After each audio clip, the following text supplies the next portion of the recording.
Hello, everybody. Today is Wednesday, March the 19th, 2014. My name is Michael Wright, and this is the Daily Elliottwave video. Just before going forward, please do pause the recording and read over the risk disclaimer.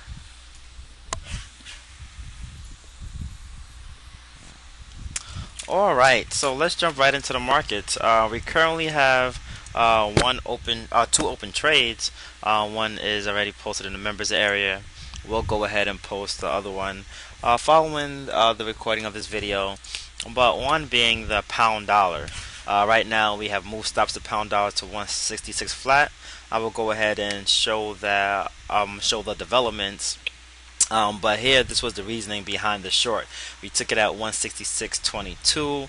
It was a breakout and a retest, and we are looking for much deeper levels. Now looking for about 162. The other trade is the Euro Aussie. Stops there are at break even. But let's take a look at pound dollar first. So here's the pound dollar development, right? So we can see that prices did go ahead and reject the trend line support, now turn resistance. Now we're looking for much deeper levels across the board, clear momentum divergence, and looking for prices to continue their southern journey. Taking a look at pound dollar from the daily time frame, the divergence is even clearer. Divergence marking since back in September of 2013, and though new highs have been made, momentum has really failed to follow suit. So looking for the pair to continue is downward trend. As of late, we see some support on the daily time frame, but I am looking for prices to fall deeper. Worst case scenario will be a pullback, and then we get stopped out for plus 20 pips. Okay. The other trade I do like that we are in and stops here are at break even is the Euro Aussie.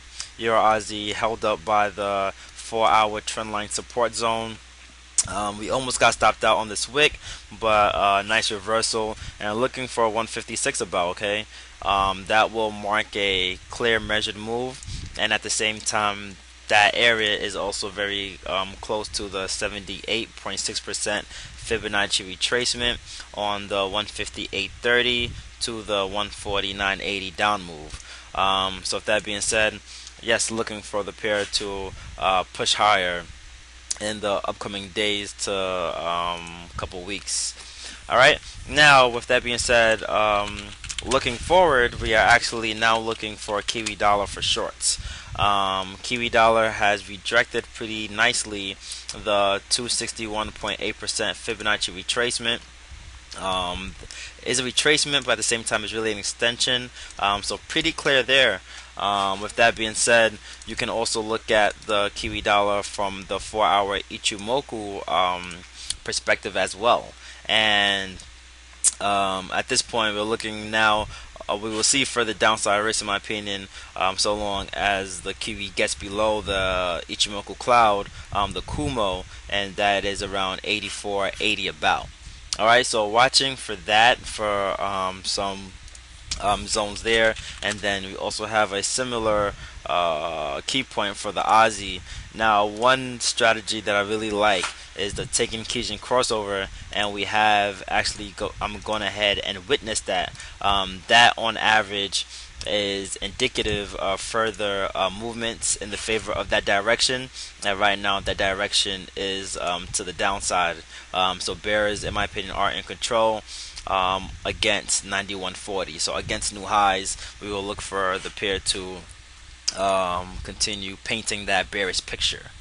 All right. Minus that, sticking away from the yens at this moment.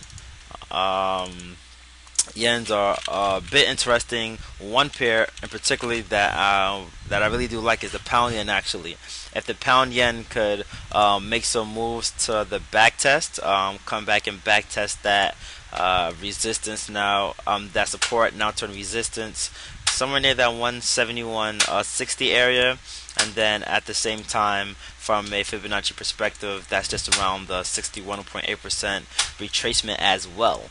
Dollar yen just showed it, but dollar yen, if it could turn back around and break 101.30. I would like that for shorts. And then we have euro yen on the highlights as well.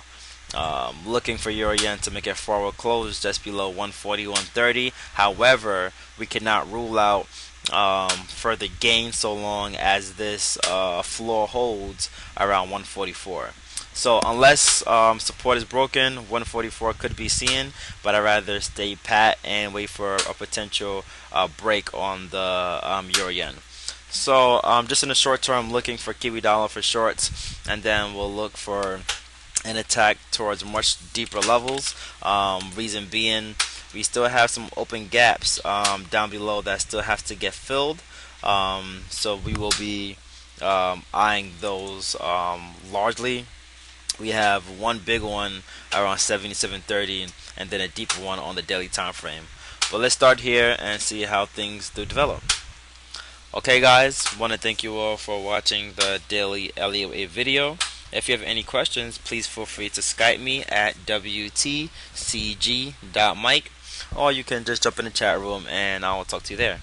Cheers, everyone, and good luck trading.